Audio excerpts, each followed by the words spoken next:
Marguerite suffered intensely.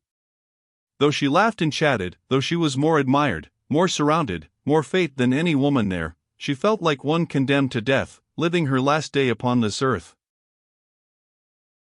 Her nerves were in a state of painful tension, which had increased 100-fold during that brief hour which she had spent in her husband's company, between the opera and the ball.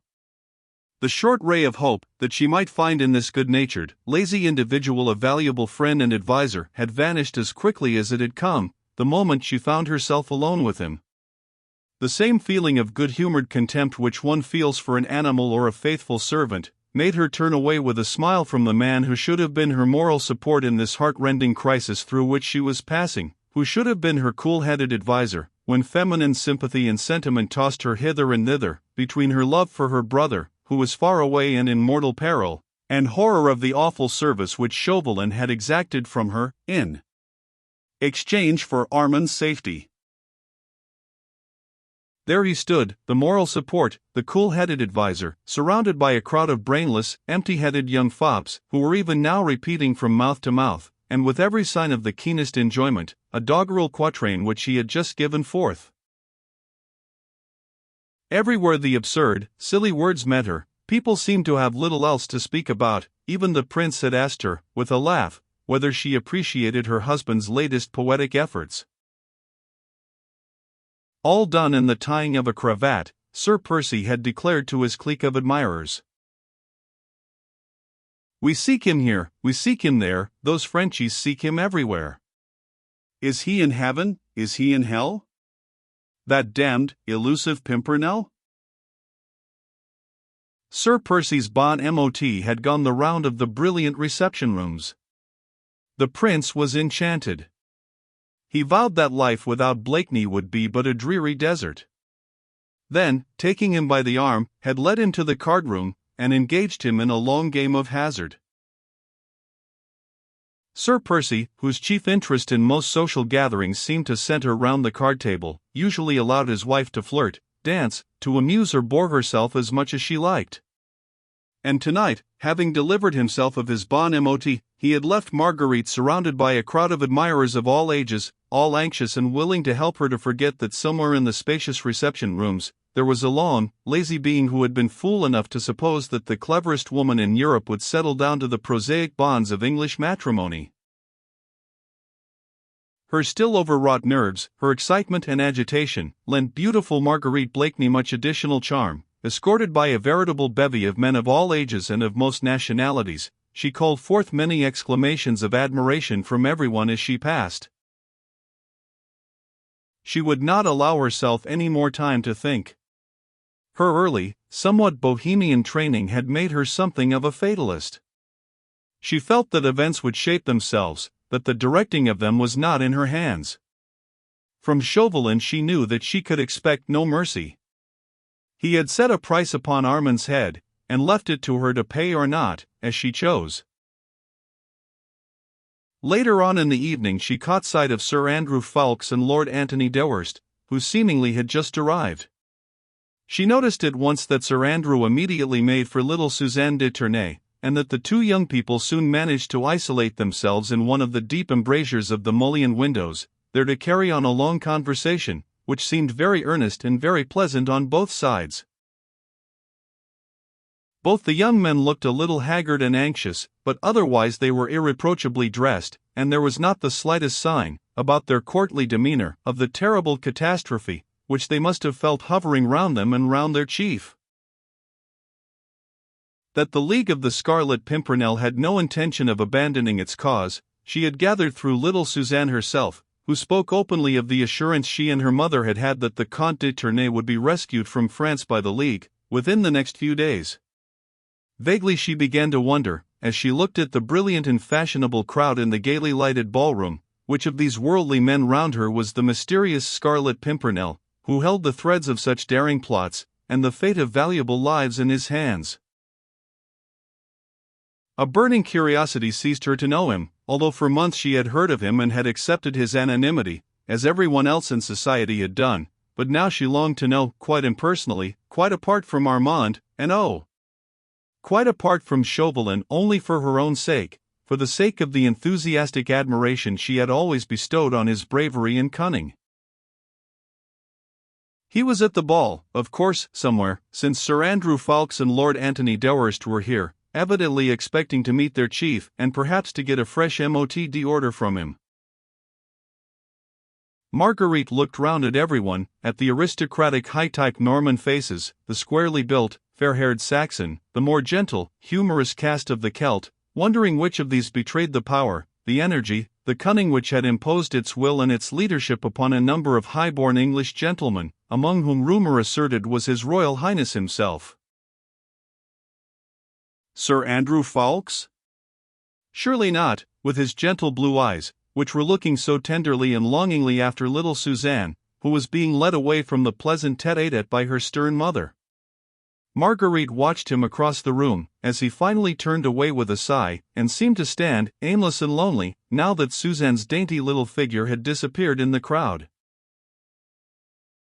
She watched him as he strolled towards the doorway, which led to a small boudoir beyond, then paused and leaned against the framework of it, looking still anxiously all round him. Marguerite contrived for the moment to evade her present attentive cavalier, and she skirted the fashionable crowd, drawing nearer to the doorway, against which Sir Andrew was leaning.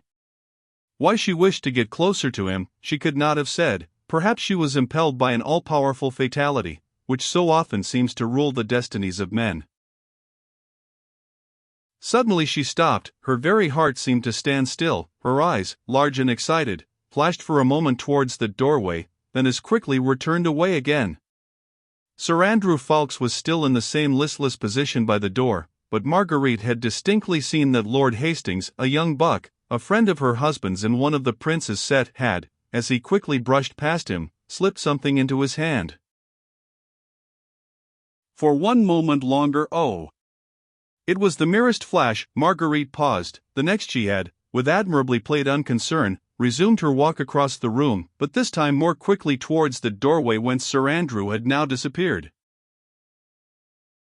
All this, from the moment that Marguerite had caught sight of Sir Andrew leaning against the doorway, until she followed him into the little boudoir beyond, had occurred in less than a minute. Fate is usually swift when she deals a blow. Now Lady Blakeney had suddenly ceased to exist. It was Marguerite St. Just who was there only, Marguerite St. Just who had passed her childhood, her early youth, in the protecting arms of her brother Armand.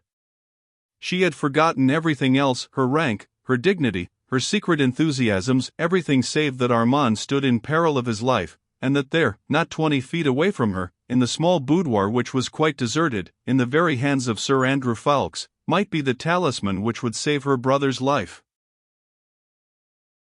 Barely another 30 seconds had elapsed between the moment when Lord Hastings slipped the mysterious something into Sir Andrew's hand, and the one when she, in her turn, reached the deserted boudoir. Sir Andrew was standing with his back to her and close to a table upon which stood a massive silver candelabra. A slip of paper was in his hand, and he was in the very act of perusing its contents. Unperceived, her soft clinging robe making not the slightest sound upon the heavy carpet, not daring to breathe until she had accomplished her purpose, Marguerite slipped close behind him. At that moment he looked round and saw her. She uttered a groan, passed her hand across her forehead, and murmured faintly. The heat in the room was terrible. I felt so faint. Ah!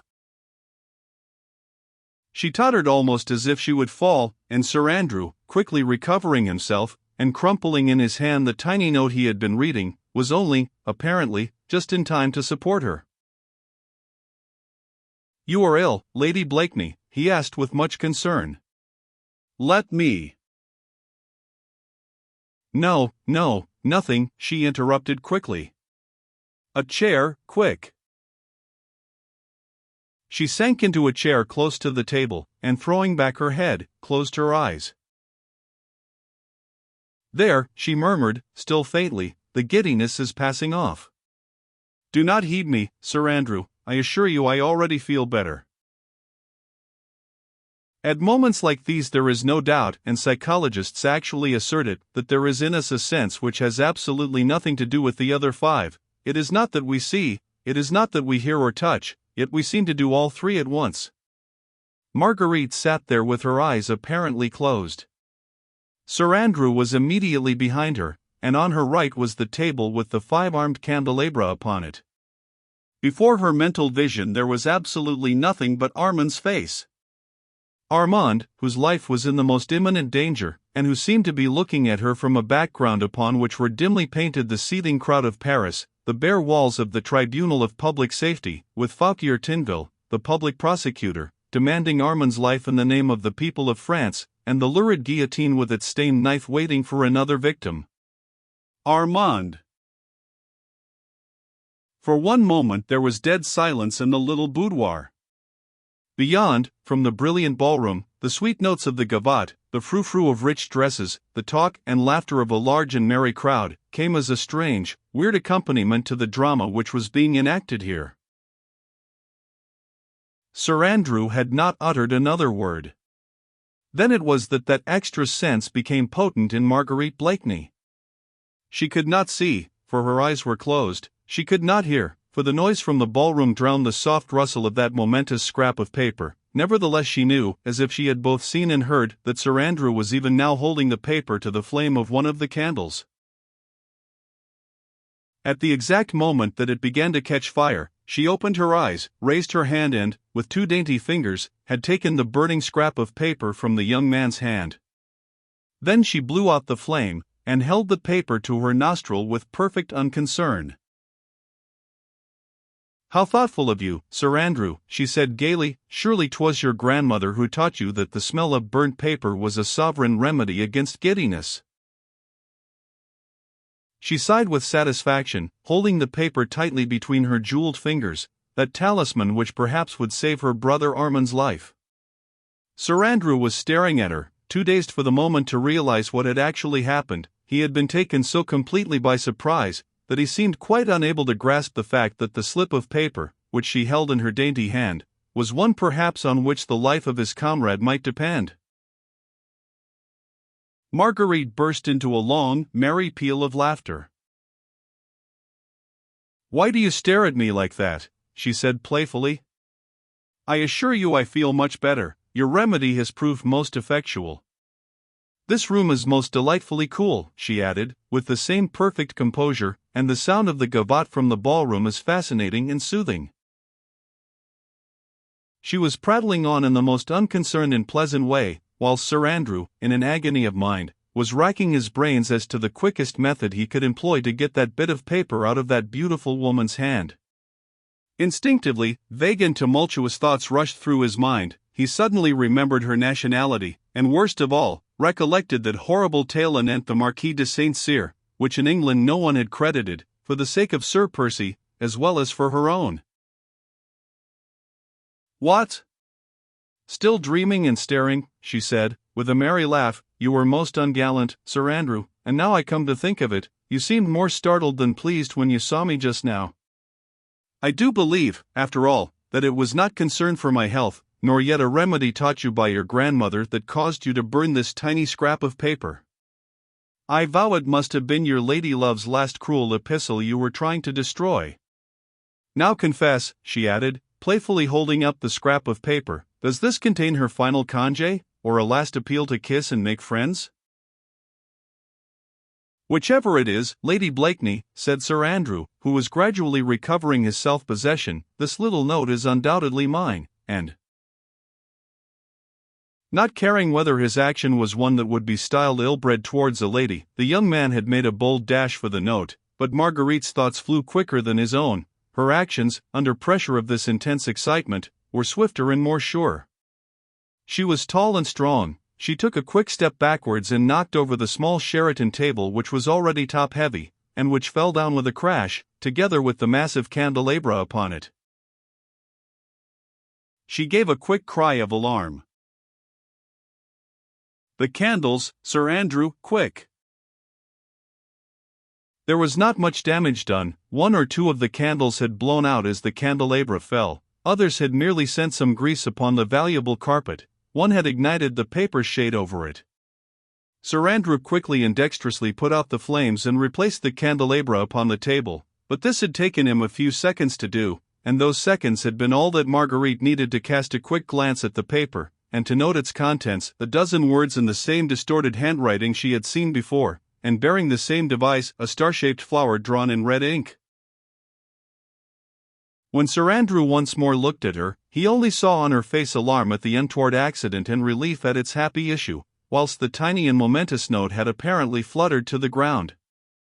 Eagerly the young man picked it up, and his face looked much relieved, as his fingers closed tightly over it. "For shame, Sir Andrew," she said, shaking her head with a playful sigh, making havoc in the heart of some impressionable duchess, whilst conquering the affections of my sweet little Suzanne. "Well, well. I do believe it was Cupid himself who stood by you, and threatened the entire Foreign Office with destruction by fire, just on purpose to make me drop love's message, before it had been polluted by my indiscreet eyes. To think that, a moment longer, and I might have known the secrets of an erring duchess."